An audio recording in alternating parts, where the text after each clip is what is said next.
بشعار الله الوطن الملك.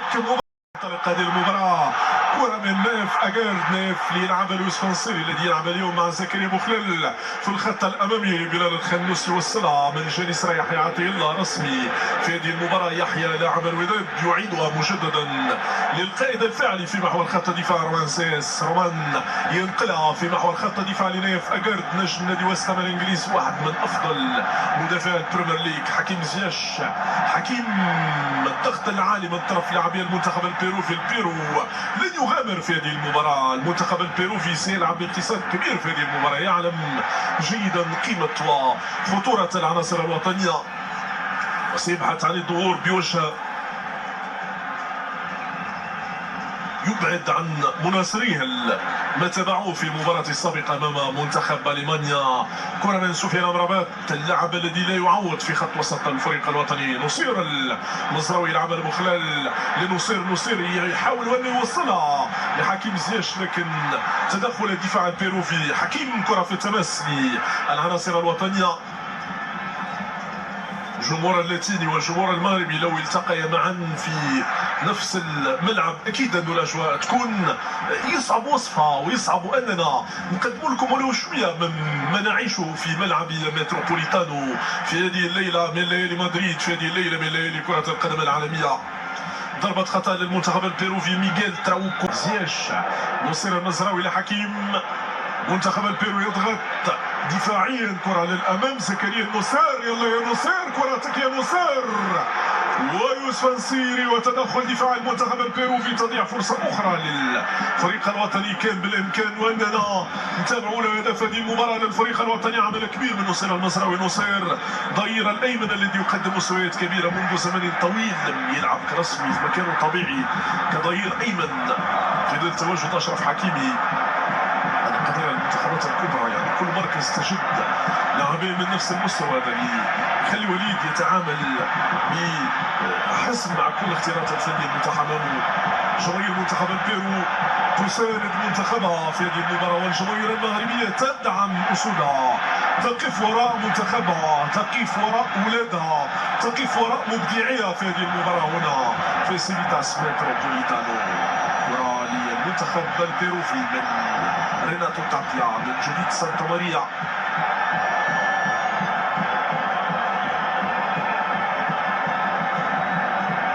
كرة على مستوى خط الدفاع.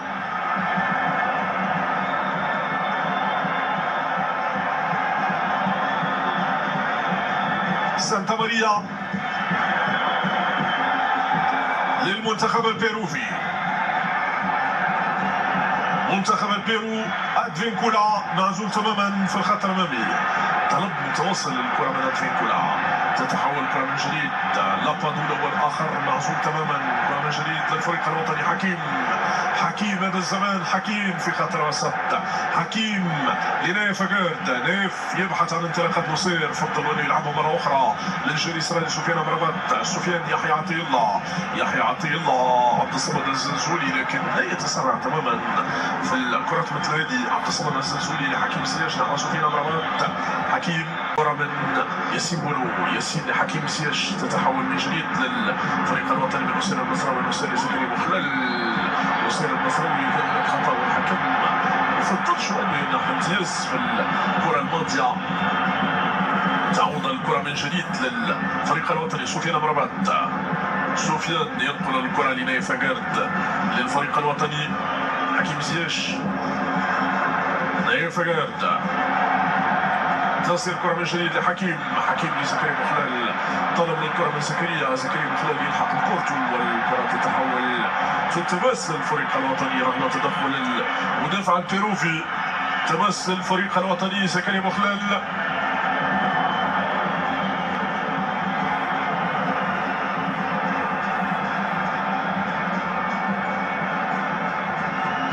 في تماس الفريق الوطني نصير المزراوي. حكيم زياش نحو نصير وراي مرفوعة من طرف الحكم المساعد.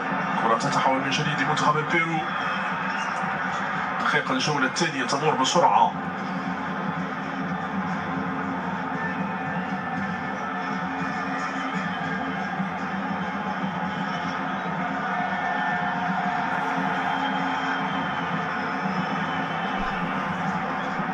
بيدرو جاليس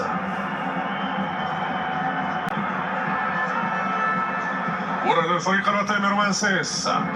رومان يحيى عطية الله لعبد الحميد الصابري. عبد الحميد الصابري ينتظر الدعم. تأخر في المرة الأولى واسترجع كورته في الثانية لتعود لنايف جارد للفريق الوطني. الانطلاقة للفريق الوطني كرة للأمام وترتيب دفاع منتخب البيرو. الحكم يمنح امتياز اللاعب سفيان أمرابات أكثر اللاعبين جريا في هذه المباراة. وسفيان أمرابات يقوم بالتغطية في كل مكان في كل كرة. لما تضيع أي كرة تجد أول لاعب مرابط أمام لاعبي منتخب البيرو وسفيان أمرابات. حكيم زياش سفيان أمرابات رومان سيس. كرة للأمام للفريق الوطني من جديد يحيى عطية الله والكرة ضاعت. تعود من جديد للفريق الوطني. يحيى لعبد الحميد الصابري. عبد الرزاق حمد الله صابري. يحيى من جديد عطية الله مشى بكورته للفريق الوطني. سفيان أمرابات رومان سيس. رومان لسفيان بوفال يمر بوفال 1-2 عبد الحميد الصابري. فيها خطأ الحكم قلب فيه ولا شيء. يعلن عن خطأ لمصلحة المنتخب البيروفي. لا داعي أن تتشنج الأعصاب بهذه الطريقة. أمر عادي جدا في كرة القدم والاندفاع عادي. والبطاقة الحمراء يشهرها حكم هذه المواجهة لكل من سفيان بوفال ولمدافع منتخب البيرو. بطاقة حمراء للاعبين معا لسفيان بوفال ولمدافع البيرو كارلوس زامبرانو. كان صارما في اتخاذ هذا القرار حكم المباراة. فين كان الخطأ الأول هنا؟ كرة سفيان بوفال جبارا يمرر الكرة ليحيى عطية الله للفريق الوطني من الطرف اليسار. يحيى يحاول يمر يلعب في منطقة الجزاء والتغطية من دفاع منتخب البيرو. رومان سيس أنس الزروري تصل إلى نايف جارد يغير الوجه للطرف الأيمن للفريق الوطني من حكيم زياش يحاول أنه يمر نحو سفيان أمرابات. كرة في منطقة الجزاء. عبد الرزاق حمد الله والمتابعة من جاليس. تعود من جديد البيرو. نايف جارد في المتابعة. نايف جارد مصلحة المنتخب البيروفي. فرصة للمنتخب البيرو في آخر دقائق هذه المباراة. عبد الحميد الصابري. شوف الأسلوب اللي خلانا نطمئن كثير على الفريق الوطني. ورومان سيس سفيان أمرابات تصل الكرة من نايف جارد من الطرف الأيمن لحكيم زياش. بحث آخر على فرص الوصول للمرمى. حكيم يتحصل على ضربة خطأ. حكيم زياش يتحصل على ضربة خطأ لمصلحة الفريق الوطني في ثاني دقيقة. الوقت البدل الضائع من هذه المواجهة لم يكن أمام دفاع البيرو سوى إيقاف الند الهجومي من قدم حكيم زياش بهذه الطريقة.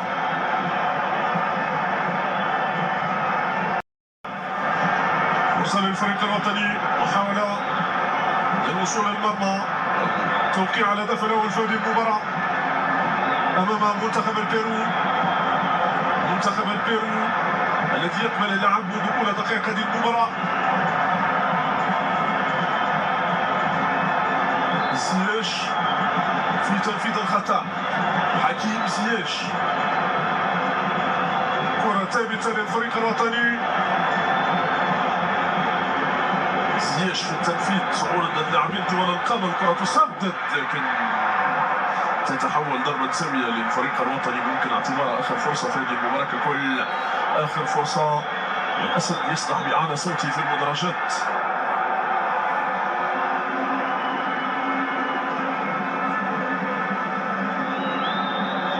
كان خطأ على ريناتو تابيا،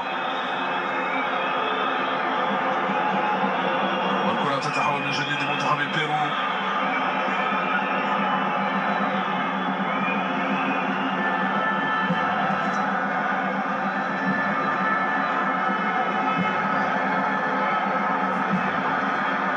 للحارس كانيس، تعادل مهم من الناحية المعنوية لمنتخب البيرو. منتخب البيرو بعد الخسارة أمام ألمانيا والفريق الوطني يتعادل أمام منتخب البيرو في انتظار المباريات الودية المقبلة والتي ستكون مهمة جدا لإعداد فريق قادر على المنافسة في نهاية كأس أفريقيا. ثقة كبيرة في هذا المنتخب وفي هؤلاء اللاعبين. نهاية المباراة بالتعادل 0-0 بين المغرب والبيرو في المباراة التي أقيمت هنا في ملعب سيفيتاس متروبوليتانو